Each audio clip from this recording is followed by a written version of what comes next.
How's it going, guys? I'm John, and in this video I'm going to show you how to replace the reservoir on your front brake. This is a pretty simple cosmetic modification, and it's nothing too exciting, but I've never really liked the way these white plastic brake fluid reservoirs looked.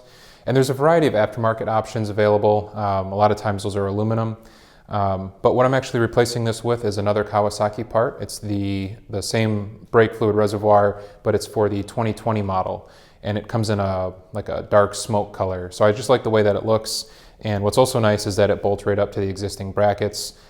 So you don't really need to modify anything else. You just need to replace the cup itself as well as the clip on the side. And I'll have those part numbers listed down below.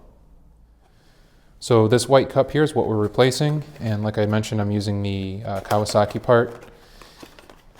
And this is what it looks like. And so as you can see, it will reuse the exact same mounting bracket, connects to the hose in the same way, and it even uses the same cap. The only thing that's different is this clip on the side attaches in a different way, so you'll need to get the updated clip as well. In terms of tools, you're going to need an 8mm wrench for the nut and the bolt on the bottom. You'll need a Phillips screwdriver for this clip on the side, and then you'll need a pair of pliers in order to release this hose clamp over here. Because we're going to be working with brake fluid, I'm going to put a cover over this area in case any brake fluid spills. You want to make sure that it doesn't get on the paint. If any does get on paint, you just want to have a wet rag nearby that you can use to wipe it up.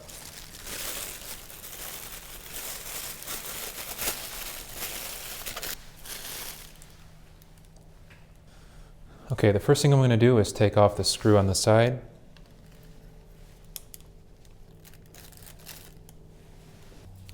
Next, I'm going to loosen the bolt that holds the reservoir cup to the bracket, and it's an 8mm on both sides.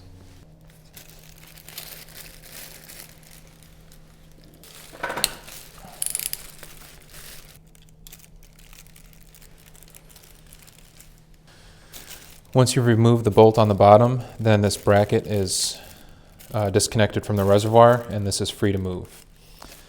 Okay, so for the next step, what we're going to do is loosen this hose clamp right here. We're just going to slide it back. To do that, you just pinch it with a pair of pliers, and then you should be able to move it down the hose a little bit. Okay, so you can see I've got it moved down a little bit. Now this, we'll be able to pull this off. But what we're going to do first is get the old fluid out of here. So to do that, we'll just take this cap off. And then you're going to take off this plastic piece.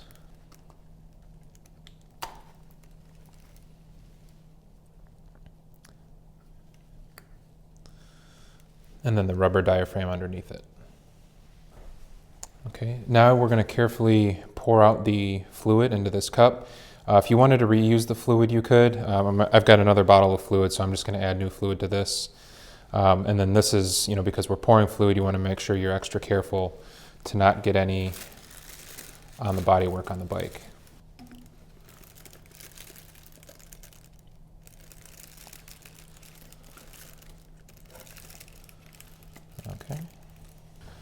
Okay, so the next step is going to be to pull off the reservoir from the hose. I'm just going to stuff a piece of paper towel in here to prevent any liquid from dripping out.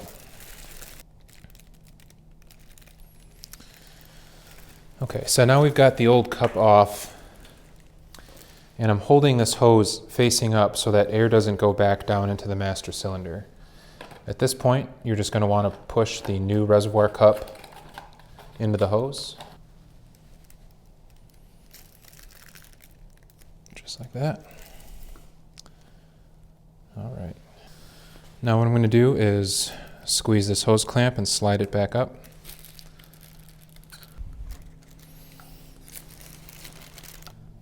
Okay, and now what we're going to do is add brake fluid, and I'm going to do it before I mount the reservoir cup back to the bracket, and I'll show you why in just a second. Next, you're going to put the rubber diaphragm and the plastic washer back in, and then put the cap back on. So the reason I'm not mounting this back to the bracket yet is I want to make sure that there's no air in this hose right here. So I'm just going to angle this upward a little bit and just squeeze this hose. Give this a couple taps and make sure that there's no air bubbles that are coming out. So I think we've got any air that was in here, we've gotten it out now. And then you're going to push this back into the bracket and then reinstall the nut and the bolt.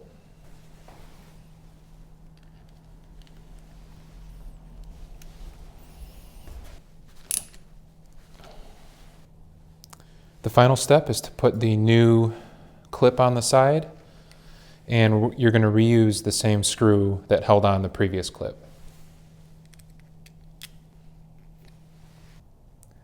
All right, so that's how it looks when everything's all finished up. As always, thanks for watching, and let me know down below if you have any questions.